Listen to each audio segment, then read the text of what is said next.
Alright, let's dive right into the nitty-gritty of bike gears and derailleurs, shall we?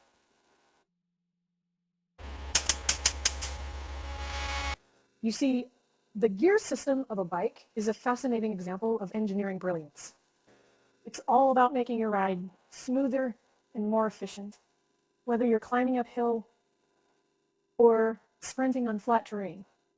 So, what is a bike gear? Well, a bike gear is essentially a set of toothed wheels that are connected via a chain. These gears help to determine the effort required to pedal and the speed at which you move. It's all about finding the right balance between these two. Now, you've probably noticed that your bike has more than one gear, right? You've got gears on the front, known as chain rings, and gears on the back, which we call the cassette. The size of these gears plays a huge role in how hard or easy it is to pedal. For instance, a larger gear on the front combined with a smaller one on the back will make it harder to pedal, but you'll go faster. But what about derailleurs, you might ask? Well, the derailleur is like the unsung hero of the gear system. It's a device that moves or derails the chain from one gear to another. You have one for the front gears, known as the front derailleur, and one for the back gears, called the rear derailleur. When you shift gears using your handlebar levers, you're actually controlling these derailleurs. So, in a nutshell, your bike's gears and derailleurs work together to adapt the bike's speed and exertion level to the terrain you're riding on. Whether you're tackling a steep mountain trail or cruising through your neighborhood, your gears are your best friends. But remember, like any good friendship, it needs a bit of understanding and maintenance to keep it running smoothly. But don't worry, we'll get to that part later. For now, let's move on to how to actually shift these gears and understand the role of gear ratios in the process. So now that we've got a basic understanding of what bike gears and derailleurs are, let's dive into the real action, shifting gears and the role of gear ratios. Picture this. You're riding your bike and the terrain changes from flat to uphill. What do? You shift gears. But why? Well, shifting gears allows you to adjust the effort needed to pedal and maintain a comfortable and efficient riding speed no matter the terrain. So how do you shift gears? It's all about the levers on your handlebars. The left lever controls the front derailleur, moving the chain between the bigger and smaller chain rings. The right lever does the same for the rear derailleur and the cassette. Here's a quick rule of thumb.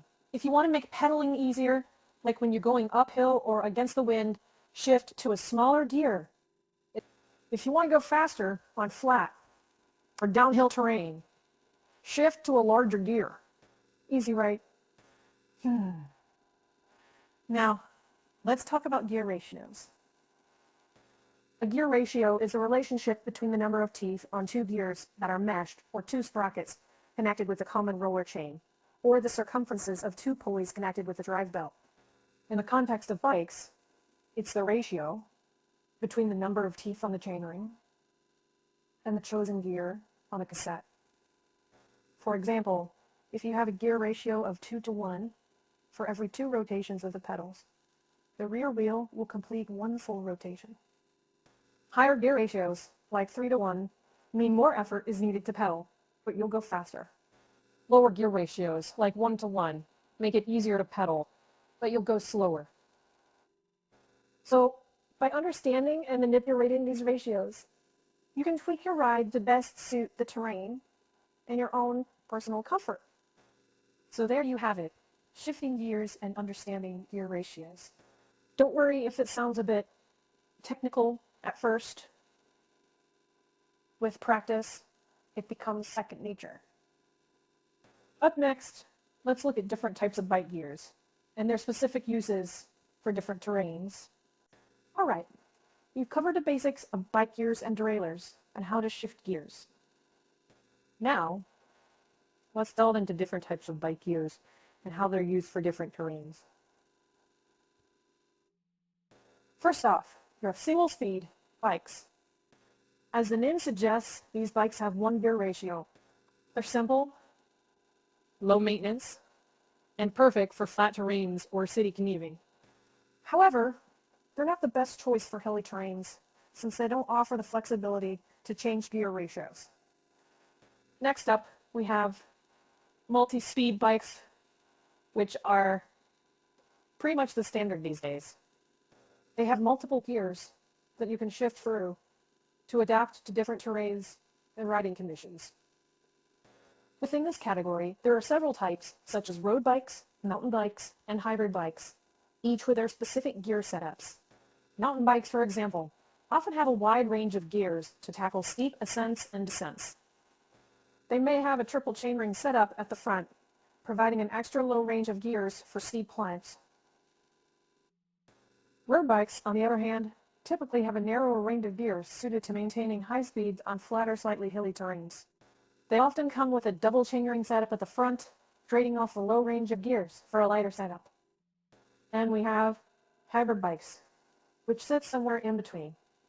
They offer a versatile range of gears for a variety of terrains, making them a popular choice for those who want a bike for both commuting and leisure roads. It can seem like a lot to take in, but the key takeaway is this. The type of bike gears that are right for you depends on where and how you plan to ride. Once you've nailed that down, choosing the right gear setup becomes a whole lot easier. Alright, now that we've got that covered, let's move on to how you can maintain and troubleshoot your bike's gear system for optimal performance. Right then, let's shift gears and move on to the maintenance and troubleshooting of your bike's gear system. After all, a well-maintained bike is a joy to ride, isn't it?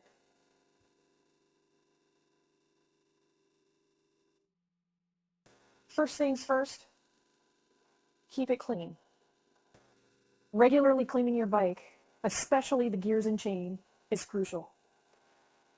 Dirt and grime can cause wear and tear, affecting the smooth operation of your gears. Use a bike-specific degreaser and a brush to clean the chain and gears, then reapply lubrication to keep everything running smoothly. Next, pay attention to any odd noises. If you hear grinding, crunching, or squeaking when you shift gears, it's likely a sign that something's not right. It could be a simple case of the chain needing lubrication, or it could indicate a more serious issue that needs to be addressed. Now, onto gear adjustments. Over time, your gears might get out of sync, making it hard to shift or causing the chain to drop. This is where you'll need to adjust the derailleur.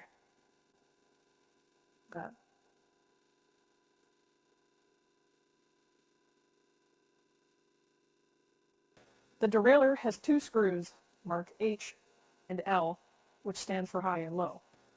These control the limit of the derailleur's movement.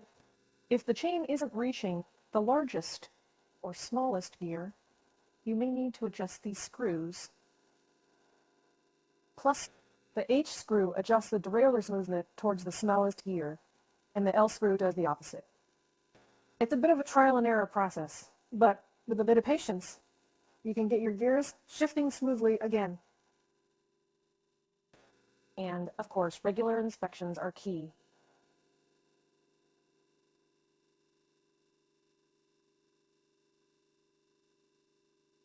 Keep an eye out for worn or damaged parts. If you spot any issues, it's best to replace the parts sooner rather than later to prevent further damage. Sounds like a lot.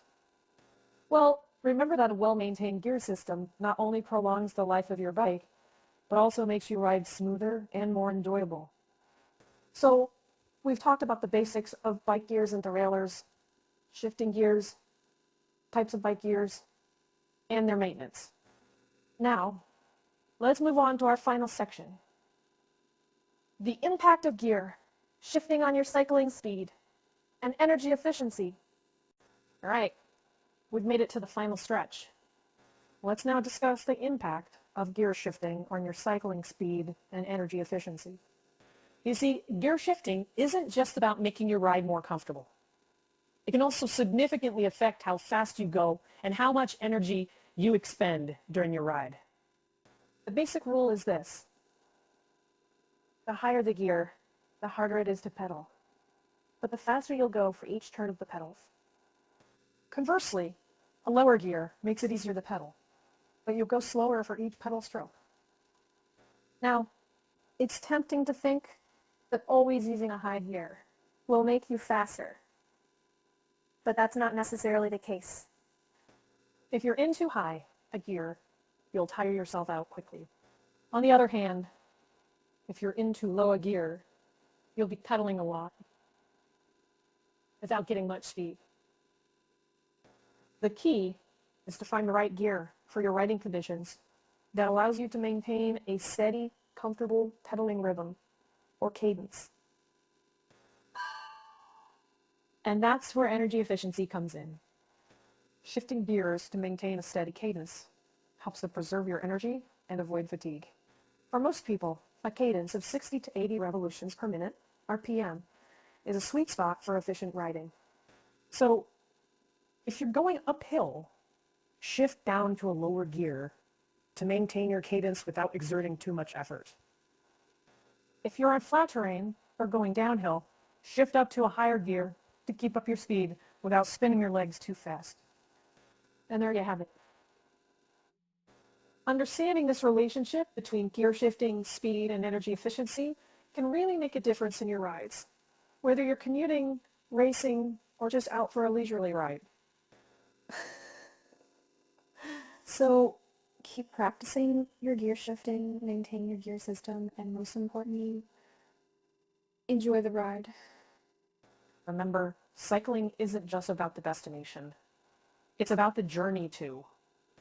So get out there and explore what your bike gears have to offer.